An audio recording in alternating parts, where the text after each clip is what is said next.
नमस्कार। आज हम लोग बात करेंगे लैला मजनू की प्रेम कहानी पर। जब भी कहीं पर प्यार और मोहब्बत का जिक्र होता है तो सबसे पहले लैला और मजनू की प्रेम कहानी का नाम लिया जाता है। कईस इब्न अल मुल्लाह इब्न मुज़ाहिम एक कवि हैं जो कि अरब के बानी आमीर जनजाति से थे। वह शाह अमीरी का बेटा था। खूबसूरत और बेहद आकर्षक व्यक्तित्व की मल्लिका को जब उसने दमिश्क के मदरसे में देखा तो पहली नज़र में ही उसे अपना दिल दे बैठा और उसे उसी से प्यार हो गया। उसके पिता ने उसे बहुत समझाया कि वह प्यार की बातें भूलकर सारा ध्यान अपनी पढ़ाई पर लगाए, लेकिन वह किसी की मानने वाला नहीं था। यहीं से शुरू हुई लैला और मजनू की प्रेम कहानी, जिसके एक सिरे पर प्रेम था और दूसरे सिरे पर अलगाव। दोनों चीज़ें निश्चित थी, लेकिन कहते हैं कि प्यार करने वाले कब किसी से डरते हैं।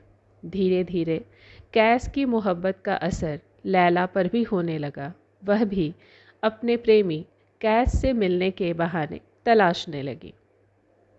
लेकिन लैला नाजिद शाह की बेटी थी। कुछ ही दिनों में उनके इस प्रेम प्रसंग के चर्चे गली मोहल्ले में भी होने लगे। जब लैला के पिता नाजिद शाह को इसके बारे में पता लगा तो कैश ने उसके पिता से उनके निकाह के बारे में बात की और लैला के पिता ने वह निकाह नामंजूर कर दिया और लैला को एक कमरे में कैद कर दिया। उसका कहीं भी बाहर आना जाना बंद कर दिया गया।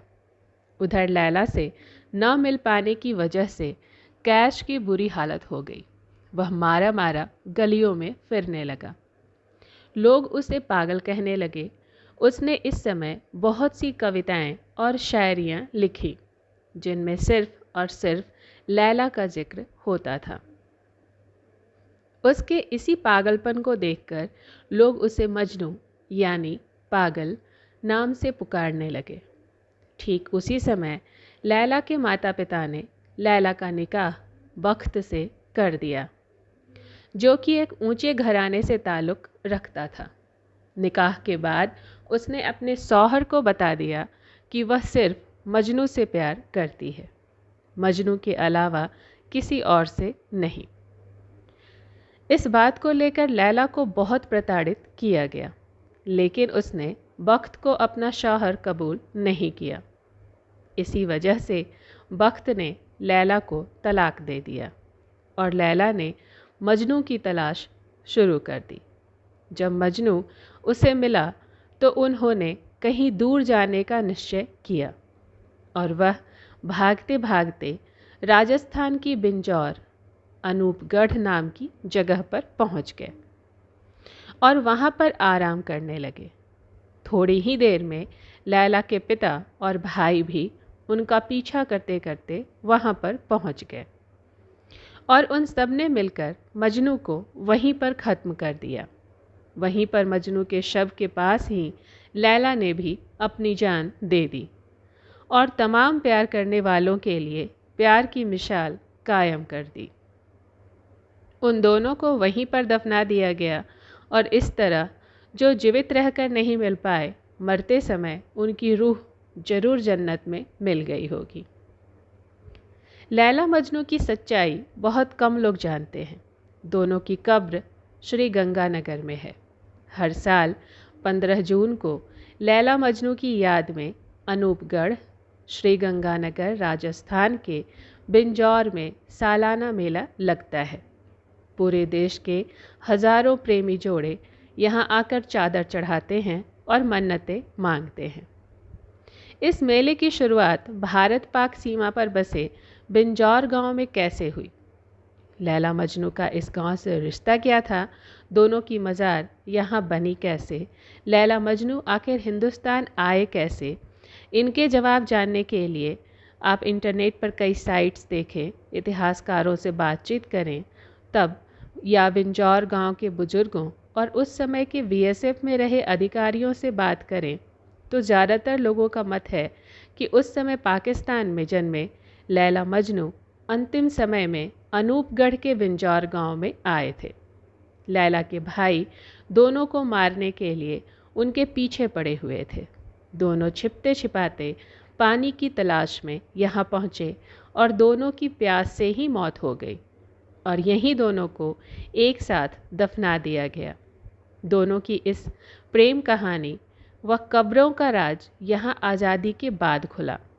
फिर 1960 के बाद से यहाँ मेला लगने लगा जो आज तक जारी है। लैला मजनू के जन्म के समय भारत पाकिस्तान एक था। पाकिस्तान स्थित सिंध प्रांत में मजनू का जन्म मुस्लिम परिवार में हुआ था। मजनू का नाम कैस था। मान्यता है कि मजनू के जन्म के समय ही ज्योतिषियों ने यह भविष्यवाणी कर दी थी कि इसे प्रेम रोग होगा और यह दर दर भटका करेगा। मदरसे में तालीम के दौरान कैस को लैला नाम की एक लड़की से इश्क हो गया और लैला भी उसे चाहने लगी। कैस कविताओं में रुचि रखता था। ऐसे में अब वह जो भी कविता लिखता सब में लैला का जिक्र होता था। मजनू ने लैला के परिवार वालों से उसका हाथ भी मांगा लेकिन उसे इनकार मिला। लैला की शादी अमीर व्यापारी से हो गई। लैला भी इस शादी से खुश नहीं थी। दोनों का तलाक होता है और उसके बाद मजनू ने लैला को फिर देखा और दोनों घर से भाग गए। लैला मजनू घर से भागे तो परिवार जान के प्यासे हो गए। लैला के मजनू के साथ भागने का पता उसके परिवार को लगा तो उसके भाई उन्हें ढूंढने लगे। परिवार से डरते डरते लैला मजनू दर दर भटकने लगे और भागते भागते ही वो पिंजौर पहुँचे। रेगिस्तानी क्षेत्र में पानी न मिलने से दोनों की मौत हो गई ऐसा भी कहा जाता है और लोगों ने उन्हें एक साथ दफना दिया। मजनू द्वारा लिखी पहली कविता जो लैला के लिए है वह इस तरह है। मैं इन दीवारों से गुजरता जाऊंगा जिनसे लैला गुजरती है और मैं उस दीवार को चूमा करूंगा जिससे लैला गुजरती है। यह मेरे दिल में दीवारों के प्रति प्यार नहीं है जो मेरे दिल को खुश करता है, लेकिन जो उन दीवारों के पास से चलकर मेरा ध्यान आकर्षित करती है उससे मुझे प्यार है। मज़ार में हिंदू मुस्लिम दोनों की आस्था, बस नाम अलग अलग। लैला मजनू मज़ार में हिंदू और मुस्लिम दोनों की ज़बरदस्त आस्था है।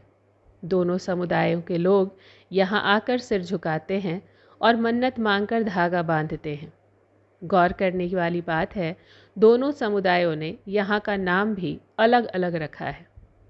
मुस्लिम इसे लैला मजनू की मज़ार कहते हैं तो हिंदू लैला मजनू की समाधि कहकर पूजते हैं।